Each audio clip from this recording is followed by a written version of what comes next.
दोस्तों, welcome to किस्सा है मॉडर्न, जहां हम नई नई मॉडर्न डे किस्से कहानियां जानेंगे। आज का किस्सा है the story that proves it's never over. यह कहानी है Japanese pair figure skaters Ryuichi Kihara और रिकू मियोरा की, जिन्होंने जापान को इतिहास का पहला ओलंपिक गोल्ड मेडल दिलाया। इस फरवरी इटली के मिलानो कोटिना में आयोजित 2026 विंटर ओलंपिक्स में। जिंदगी में कुछ मोमेंट्स ऐसे होते हैं जब सब कुछ सिर्फ कुछ सेकंड में बिखर जाता है। 33 ईयर ओल्ड रियूची किहारा के लिए वह मोमेंट ओलंपिक के आइस पर आया। सालों की प्रिपरेशन के बाद उनका शॉर्ट प्रोग्राम प्लान के हिसाब से नहीं गया। एक सिंगल मिस्टेक, एक लिफ्ट उन्हें और उनकी पार्टनर रिकू मियोरा को बहुत महंगा पड़ा। जब वह आइस से बाहर आए, डिसअपॉइंटमेंट उनके चेहरे पर क्लियरली लिखी हुई थी। उन्हें पता था इसका क्या मतलब है। वो कंपटीशन में 5th प्लेस पर लुढ़क गए थे। ओलंपिक्स में यह सिर्फ एक बैड स्टार्ट ही नहीं होता, it can feel like the end. Kihara टूट चुके थे, वो रोना बंद ही नहीं कर पा रहे थे। अगले दिन भी प्रैक्टिस के दौरान उस मिस्टेक का वेट उनके साथ था। सेल्फ डाउट था, नाकामयाबी का डर भी था।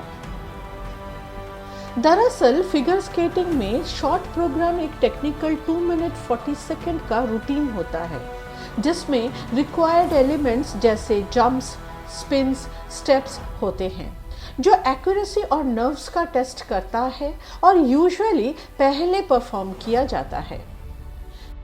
फ्री स्केट या लॉन्ग प्रोग्राम लगभग 4 मिनट का होता है, जिसमें ज़्यादा क्रिएटिव फ्रीडम मिलती है और एलिमेंट्स का वाइडर चॉइस होता है, और यह स्टेमिना को टेस्ट करता है। दोनों के स्कोर यानी शॉर्ट प्रोग्राम और फ्री स्केट को ऐड करके फाइनल रैंकिंग डिसाइड होती है। किहारा गहरी एंजाइटी में थे। मैं यहां से कैसे वापस आऊंगा? लेकिन कभी कभी जब तुम टूटने वाले होते हो, कोई तुम्हें संभाल लेता है। पहली बार पेयर में स्ट्रॉन्ग इंसान किहारा नहीं थे, वह रिकू थी, उनकी पार्टनर 4 फुट 9 इंच की रिकू मियोरा, जो उनसे 9 साल छोटी है। उसने स्टेप अप किया, not just as a partner but as emotional support, as strength, as believe. उसने उन्हें रीअश्योर किया, फोकस कराया और एक सिंपल लेकिन पावरफुल बात याद दिलाई, इट्स नॉट ओवर। उनके कोच ने भी वही बात बार बार रिपीट की, इट्स नॉट ओवर। और वही बिलीफ उनका टर्निंग पॉइंट बन गया। शॉर्ट प्रोग्राम और फ्री स्केट के बीच कुछ बदल गया। उन्होंने फिजिकली प्रिपेयर किया और खुद को मेंटली रिबिल्ड किया। उन्होंने फियर के ऊपर ट्रस्ट चूज किया। उन्होंने सेल्फ डाउट के ऊपर टीम वर्क चूज किया। उन्होंने फाइट करके जीतना चूज किया। जब वह अगले दिन दोबारा आइस पर आए, उन्होंने कुछ भी होल्ड बैक नहीं किया। हर जंप, हर लिफ्ट, हर मूवमेंट, यह सिर्फ टेक्निक नहीं था, यह इमोशनल था, यह रेजिलियंस था, यह 7 सालों की स्ट्रगल, ट्रस्ट और साइलेंट अंडरस्टैंडिंग का रिजल्ट था, जो सिर्फ 4 मिनट के फ्री स्केट में जिंदा हो गया। उन्होंने एक फ्लॉलेस परफॉर्मेंस दी, नो हेजिटेशन, नो फियर, सिर्फ प्योर ब्रिलियंस। और जब स्कोर आया, सब कुछ बदल गया। 7 पॉइंट डेफिसिट से लगभग 10 पॉइंट विक्ट्री तक उन्होंने जीत हासिल की और इतिहास बना डाला। किहारा ने ग्लैडिएटर म्यूजिक पर एक फ्लॉलेस और पावरफुल फ्री स्केट के बाद आइस पर रो दिया, और फिर दोबारा रोए जब उन्हें पता चला कि उनका world record free skate score 158.13 था। टीयर्स ऑफ डिस्पेयर से टीयर्स ऑफ जॉय तक किहारा फिर से आइस पर खड़े थे, इस बार ओवरवेल्ड रोते हुए। लेकिन इसलिए नहीं क्योंकि वह फेल हुए थे, बल्कि इसलिए क्योंकि वह उठ खड़े हुए थे। साथ में वो पहली जापानीज पेयर बने जिन्होंने 2026 winter Olympics Milano Cortina Italy में फिगर स्केटिंग में ओलंपिक गोल्ड मेडल जीता। लेकिन यह कहानी सिर्फ मेडल के बारे में नहीं है, ना ही हार के बाद जीत की कहानी है। यह कुछ और भी गहरी है। यह दो अनजान लोगों की कहानी है जिन्होंने स्क्रैच से शुरुआत की, जिन्होंने धीरे धीरे ट्रस्ट बिल्ड किया, जिन्होंने कम्युनिकेशन, प्रेशर, डिस्टेंस से स्ट्रगल किया। जब वह 7 साल तक कनाडा में अपने घर से दूर रहकर ट्रेनिंग कर रहे थे, उन्होंने डाउट का सामना किया, लेकिन कभी एक दूसरे का साथ नहीं छोड़ा।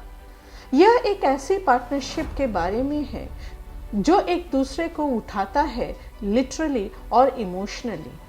यह छोटी छोटी चीज़ों के बारे में भी है, जैसे कि सिंपल मोटिवेशनल मैसेज जो एक छोटे से जिपलॉक बैग पर छोड़ा गया, जिसने किसी को फिर से खुद पर बिलीव करने में मदद की। रिको ने एक हीट पैड बैग पर मोटिवेशनल मैसेज लिखा, जिसने उनके पार्टनर रियुची किहारा को अगले दिन कंपटीशन से पहले फिर से कंपोजर और कॉन्फिडेंस पाने में मदद की। शॉर्ट प्रोग्राम में मिस्टेक के बाद टीम ने डाउन फील किया, लेकिन साथ मिलकर डिसाइड किया कि वह आगे बढ़ेंगे।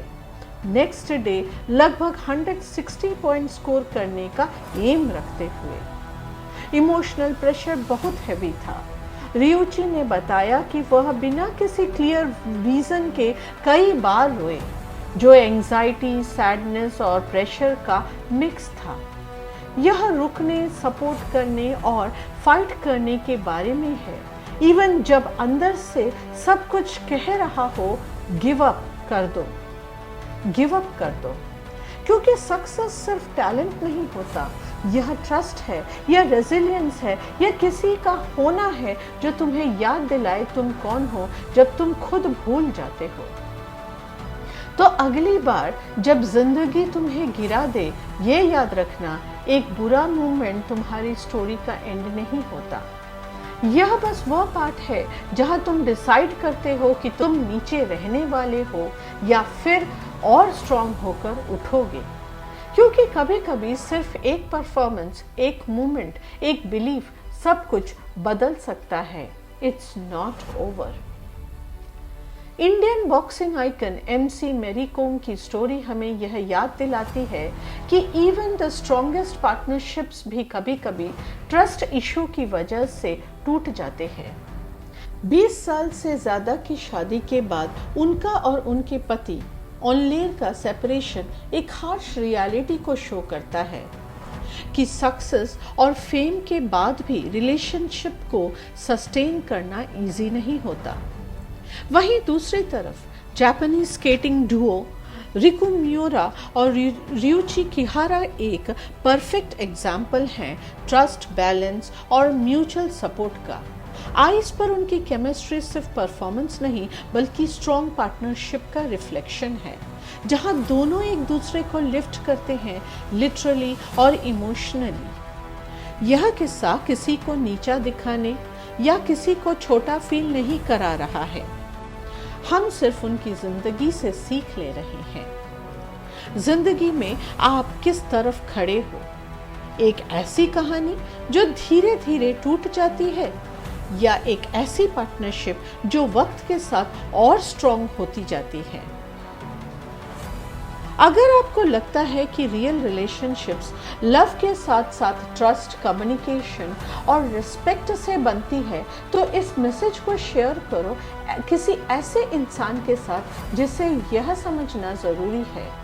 कमेंट में बताओ आपके लिए एक स्ट्रॉन्ग पार्टनरशिप का सबसे इम्पोर्टेंट पिलर क्या है। मिलते हैं अगले किस्से के साथ। तब तक के लिए take care and stay happy.